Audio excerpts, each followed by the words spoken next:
তুষার আয়নার সামনে দাঁড়িয়ে চুপচাপ নিজের মুখটা দেখছিল। বিয়ের 5 বছর কেটে গেছে, কিন্তু সে এখনো একটা স্থায়ী চাকরি জোগাড় করতে পারেনি। বেকারত্ব তার জীবনে একটা অভিশাপের মতো চেপে বসেছে। অথচ কেবল 5 বছর আগে নতুন সংসার স্বপ্ন নিয়ে সে কত পরিকল্পনা করেছিল। ভেবেছিল ভালো একটা চাকরি পাবে, ছোট একটা সুখের সংসার হবে, তানিয়া আর তাদের সন্তানকে নিয়ে সুখে থাকবে।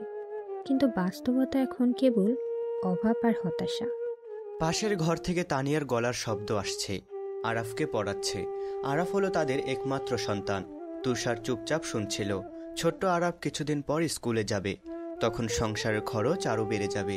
এসব নিয়ে নানান দুশ্চিন্তা তুষারের মাথায় চেপে বসল।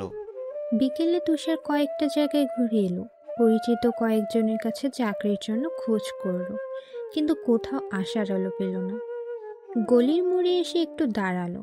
আশেপাশে ব্যস্ত মানুষজন হেঁটে যাচ্ছে, কেউ বাজারে ব্যাগ হাতে বাড়ি ফিরছে, কেউ চায়ের দোকানে বসে গল্প করছে। তাদের দেখে মনে হলো এই শহরে সবাই ছুটছে, কেবল সে এক জায়গায় আটকে আছে। আকাশের দিকে তাকিয়ে একটা দীর্ঘ নিঃশ্বাস ফেলল তুষার। মনে হলো যেন তার বুকের ভেতর একটা ভারী পাথর চেপে বসেছে। রাতে খেতে বসার সময় তানিয়া প্রশ্ন করল, আজ কিছু হলো? তুষার চুপ করে মাথা নাড়ল। তানিয়া কিছু বলল না, শুধু হাসল। এই হাসির অর্থ তুষার জানে। অভিমান নয়, অভিযোগও নয়, এটা ধৈর্যের হাসি, সঙ্গীর প্রতি বিশ্বাসের হাসি। একসময় তুষারের মনে হতো এই কষ্টের দিন কেটে যাবে, এখন আর সে নিশ্চিত নয়। তানিয়া বলল, শোনো, আমি একটা টিউশনি নেব ভাবছি। তুমি? হ্যাঁ, আর কত শুধু অপেক্ষা করব? আমি তো পড়াতে পারি, তাহলে বসে থাকবো কেন?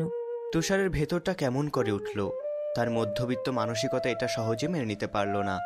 স্ত্রী উপার্জন করবে আর সে কিছুই করতে পারবে না, এটা তার আত্মসম্মানে লাগলো।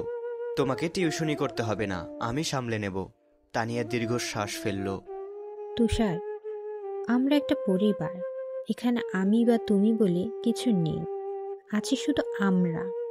তুষার চুপ করে থাকলো। সেই রাতে সে ঘুমাতে পারেনি, কত কিছু ভাবতে লাগলো। পুরনো দিনগুলো মনে পড়ছিল। তানিয়া যখন তার পাশে দাঁড়িয়েছিল, তুষার তখনও সংগ্রাম করছিল। বিয়ের পর প্রথম বছর, ছোট্ট বাসা, কম ফার্নিচার, কিন্তু অনেক স্বপ্ন। তানিয়া তখন চাকরি করত, কিন্তু কখনো তাকে নিয়ে কোনো অভিযোগ করেনি, বরং প্রতিদিন হাসি মুখে বলতো, তুমি পারবে, আমি জানি। তানিয়ার কথাগুলো তার ভিতরের ভয়টাকে সরিয়ে দিয়েছে। সে আজও বেকার, কিন্তু হেরে যেতে রাজি নয়। পরদিন সকালে আর অপেক্ষা করল না। তার মনে হলো চাকরির জন্য শুধু অপেক্ষা করে আর লাভ নেই। সে কোচিং সেন্টারে পড়ানোর চেষ্টা করবে, প্রাইভেট টিউশনি খুঁজবে, কিছু একটা করবেই। তুষার জানে সফলতা সহজে আসবে না। পেছনে তাকিয়ে দেখলো তানিয়া দরজার পাশে দাঁড়িয়ে আছে।